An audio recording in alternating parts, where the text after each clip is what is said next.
Welcome to Guild Wars 2 Goldlocked, a challenge series where I am exploring the world of Tyria, one zone at a time, but in each zone I have to earn a total of 50 gold before moving on. Today we are returning to Ascalon once again to explore the beautiful area known as the Iron Marches, filled with a variety of threats including Flame Legion Zealots, Ascalonian Ghosts, and a brand new enemy faction in the Branded.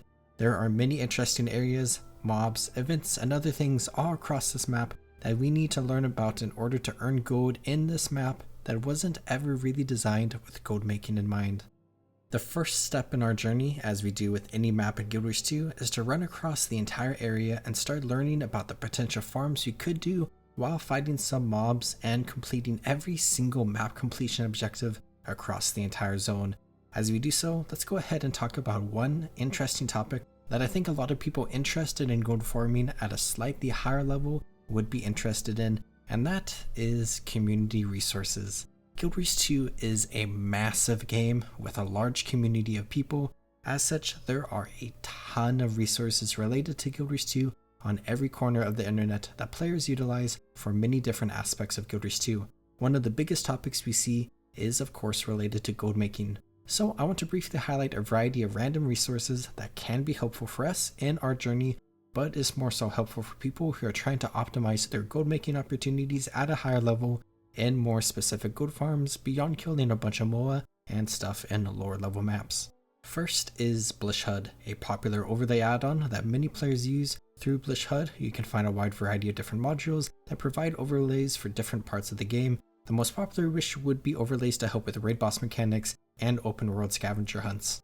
But there are a couple of interesting modules related to gold making, like one to show how many coins you currently have anywhere on your screen, and one for tracking gold per hour earned as you play through the game.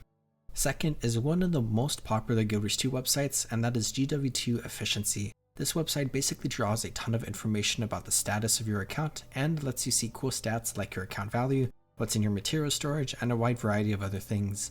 You can also track gathering nodes, use crafting calculators, track trading post information, check the best thing to buy for profit with different currencies, and so many other things. Third, there are multiple websites that are more dedicated to tracking trading post information that a lot of people who use the trading post a lot for things like flipping will utilize more often than your average player. My personal favorite that I tend to use is GW2BOTC, but another one that a lot of players like is GW2TP. Fourth, a large Guild Wars 2 guild that is dedicated to farming in Guild Wars 2 is Fast, which tracks and documents hundreds of many different types of farms in Guild Wars 2 across many different areas of the game, including detailed information on farm trains in completely optimal situations, currency conversions, auto parking, festival farming, and so many other things. And fifth, there are a variety of build websites that aren't necessarily showing builds to make gold, but picking up nice builds will make your time in open world maps or instance content easier and faster, which will obviously lead to a higher influx of gold. There are a lot of these websites, and I'll just shout out MetaBattle as one of the longest lasting websites that generally has pretty good builds, and you may want to look at some other websites if you get more serious about instance content or world versus world or other stuff. And all of these are just a few of the major resources that members of the Guild Wars 2 community have made for other people, and I personally find these to be the biggest ones in the context of making gold. But I'll throw a link to a large compilation of more resources that another person has made down in the description if you want to dive further, alongside links to everything I just talked about. But as I've spent a lot of time exploring through the Iron Marches, things are looking really good in this map. After earning map completion and heading towards the trading post, I can get my first total of 4 gold, 65 silver, and 82 copper, which is above and beyond the most we've gotten from doing map completion excluding blackline chests so far. And a large part of that comes from the fact that the materials across this map are just worth a lot more than materials found in lower level maps. As such, pretty much everything we do when it comes to mob drops is going to feel pretty good in comparison to lower level maps. But of course, there are also harvesting nodes that we can work towards. In a very similar way to mob drops, the gold we get from materials while harvesting is also just going to be a lot better since the materials we can gather in this map are worth a fair bit more compared to previous maps. We can get platinum ore, many of which are from a large number of rich platinum veins, which is fantastic, and there may be some iron and gold ore as we explore as well. We are going to start getting hardwood and may find a little seasoned wood as well. Unfortunately, no cinnamon sticks. Then we can find blackberries, coral, mature herbs, portobello mushrooms, scallions, and variegated taproots around the map, as well as a sugar pumpkin garden. These all vary in price, but it seems like coral and portobello mushrooms have the highest chance to give us the most gold from the plants. So we can go across the entire map and try to harvest every single thing we can, and in total it took me about 37 minutes and the map was largely enjoyable to navigate through, and it felt like I got a lot of stuff, so let's go over the biggest things we got. I got 121 platinum ore, selling for about 2 gold and 21 silver, 77 hardwood logs, selling for about 1 gold, 74 silver, 2 sunstone lumps, selling for about 60 silver, 4 coral chunks, selling for about 11.5 silver, and 18 iron ore, selling for about 22.5 silver. Selling everything together nets after fees a whopping 4 gold, 97 silver, and 97 copper, or about 8 gold and 8 silver an hour, which makes this one of the best farms we have done so far. But of course, this is typically a farm we can only do once a day because of the rich veins, and we have to switch map IPs or wait a few hours for the other nodes. But still, absolutely incredible. Running around the zone and harvesting all the nodes is definitely worth it, especially the platinum and gold veins alongside the tree saplings. As I've done all of this, I've gotten pretty close to level 80, which is a huge milestone, and it is kind of fun that I reached level 80 exclusively inside of 5 open world zones and 2 cities. And with being level 80, we have access to some stuff like level 80 gear, elite specializations, and more that we will take a look at more in depth and randomly here and there in the future. But now it's time to get started with diving into some unique gold farms. But first, let's take a look at something very familiar: slabs of poultry meat. Now this is a farm we have done and talked a lot about, but there are 2 really important things about slabs of poultry meat that we need to go over. First is that the Iron Marches is the first map in the game that we are exploring that does not have any moa inside of it. Not one, that I at least could find in the game or on the wiki. So we can't kill any moa to get slabs of poultry meat. However, moas are not the only creatures in Tyria that drop slabs of poultry meat. Raptors are another common foe that we can find in various maps, and we have glanced at them a tiny bit in small numbers, but there are a ton of raptors in the Iron Marches, like so many, specifically in the central parts of the map. So worry not, we can still farm some slabs of poultry meat, but we have to see if raptors are as good as moas. But the second big thing about slabs of poultry meat is related to the recent expansion to the game that released, Visions of Eternity. Now I finished the last video right before the expansion released, so I could focus on other stuff. So this video is the first time I'm playing through content in a post-Visions of Eternity world, and there are 2 big things from that expansion that have an economic impact on the rest of the game and everyone who plays it. First is that there is a new daily farm that gives a ton of rare unidentified gear, which can also be salvaged into globs of ectoplasm.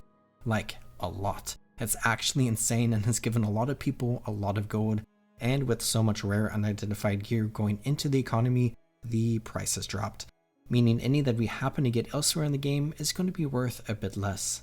But a second item that has been impacted are the slabs of poultry meat. Visions of Eternity takes place in Castora, which is an incredibly mysterious, large tropical island, and across both maps are so many different moa, like a ton of moa. But alongside the moa are also a ton of raptors and other saurian-like creatures, all which drop a bunch of slabs of poultry meat.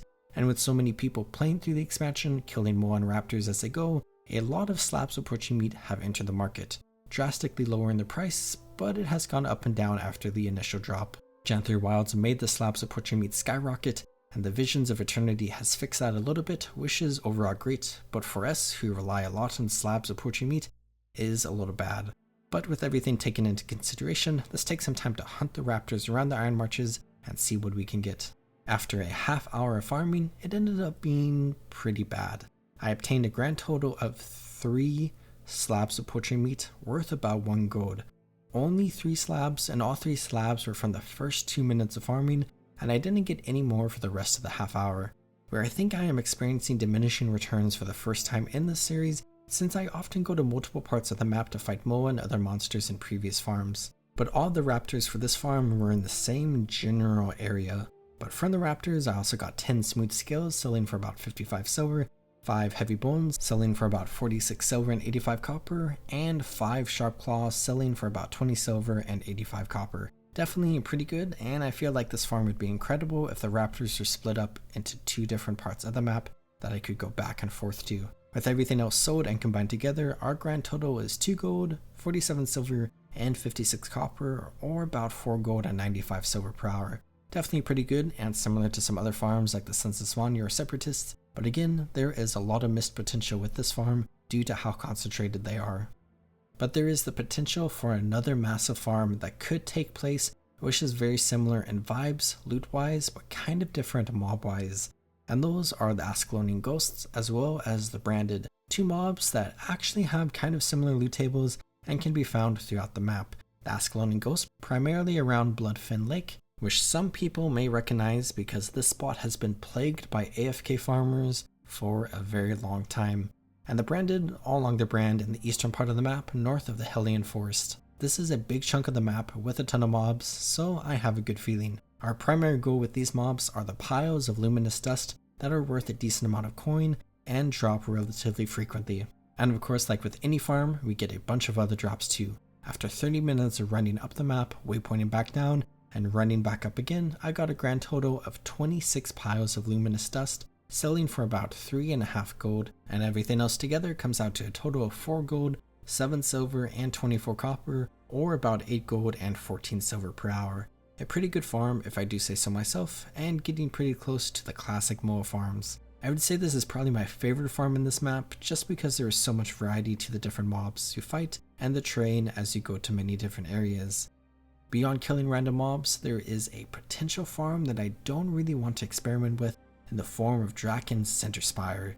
This is the equivalent of a world boss who isn't mechanically considered one and has less good consistent rewards. This is also a pretty annoying boss that a lot of people don't really ever like to fight, and as such it can be difficult to get a group to kill him when you need to for a collection, but he does have a chance to drop Cinder Spire's Rage, which is a staff skin that sells for a few gold, as well as Cinder Spire's Tactics, which is a shield skin that could potentially sell for a few gold, neither which are really ever important for players since they share skins with other weapons and are just unique items that maybe a collector would want to buy. As such, not many are ever sold. So altogether, there is the potential for some gold to be made from this, but generally speaking, it's not really ever worth your time.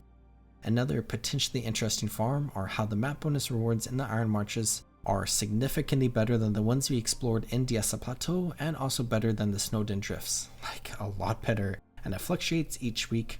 Oftentimes, people utilize Pact Scouts mapping materials from Pact Supply Network agents to turn Karma into gold, which we don't have that mastery yet, and we also can't go to most maps in the game, where we can also get bonus map rewards just by doing events.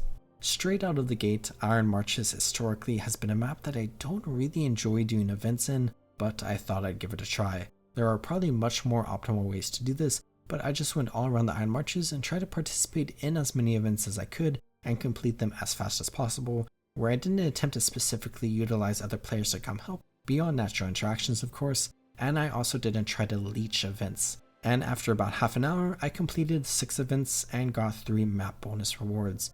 Though I will say, completing some of the events in this map reaffirmed my opinion that most events in this map aren't particularly enjoyable.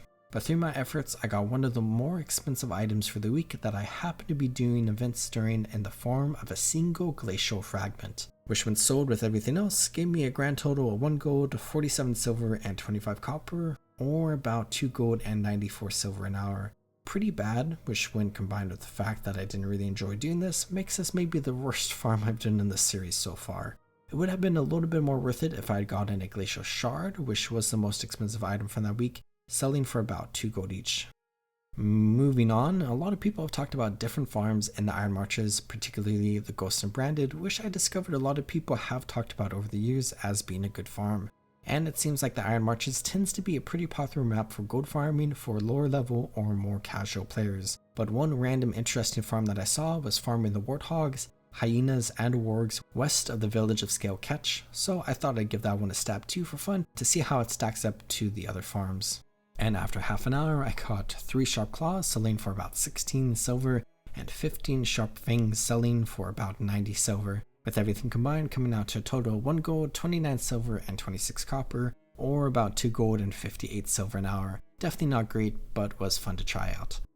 But now, with having tried out all of these gold farms, I want to intentionally do something that I have passively done in past maps, where I want to combine these farms together in a very specific way where I attempt to utilize the entire map in order to optimize as much gold per hour as possible. And I'm thinking we are going to combine 3 ideas together into one and create a route that is easy to follow with limited downtime.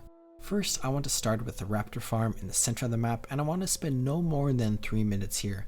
As I do this, I grab any harvesting nodes close by that are easy and worthwhile to grab. Afterwards, I waypoint down to Bloodfen Lake to kill ghosts for a couple minutes and grab any harvesting nodes there.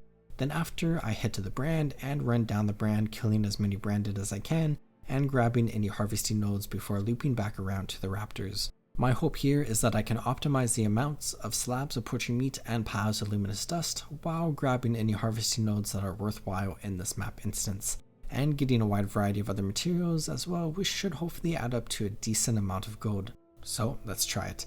I spent half an hour doing exactly that, and it actually ended up being pretty lackluster. I only got 1 slab of poaching meat and 14 piles of luminous dust, with everything sold coming out to a total of 3 gold, 30 silver, and 62 copper, or about 6 gold and 61 silver per hour. Definitely not bad, and I think this mostly came down to me being a bit unlucky with drops this time around. As I spend more time experimenting with these different areas, basically everything I've been going over has been reaffirmed. The slabs of poaching meat just aren't dropping in this map, and I'm wondering if the raptors just have a lower drop rate. This may have to be something we experiment with in the future that has a better raptor route for us to go through. But the harvesting nodes and piles of luminous dust are great, and I spend a lot of time going for those as I work my way up to my goal of 50 gold earned in just this map. I want to mention here that I spent a little bit of time gearing up my character a tiny bit, where I decided to train as much of the Berserker elite specialization as I could and expanded my build just a tiny bit. I thought Berserker would fit well into the vibes of my character while also being a good elite specialization for killing a lot of mobs in the open world of core maps. And as I progress through more maps, I will slowly unlock more and more of this specialization. I'm also thinking I'm going to buy some culture weapons to quickly get some decent weapons to play with, but I need more karma for them. And after a long time, I can head to the training post and pick up the gold that I need to successfully complete this map. To quickly look at some stats, I've leveled up my Pact Mentor Mastery in the Pact Commander Mastery track, and I am super close to unlocking productive downtime as well. And I played for over 52 hours, died 16 times, and our total gold earned is now 250 gold. But now it is time to look towards the next map. With us having the Iron Marches unlocked, that means we obviously can't unlock it again, but we get one new map on the wheel that could be picked next, and that map is the Fireheart Rise. As for the map that I want the most, I think it might actually be the Gandharan Fields. Not only do I think it would be an interesting map, it would also be our first map that isn't in Ascalon or the Shiver Peaks, and I think that would be a nice change of pace. But of course, where we go to next depends on what the wheel picks.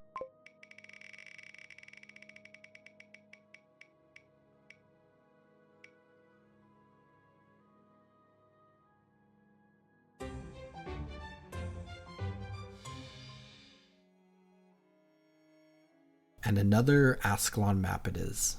This isn't even a map that opens up a new map for us. Oh well, it should still be fun to explore everything in this map, and that just means we will be focusing less on Ascalon in the latter half of the series, where there are definitely quite a few things for us to explore, and I am excited to see what we can find in the highest level Ascalon map in Core Tyria. See you then.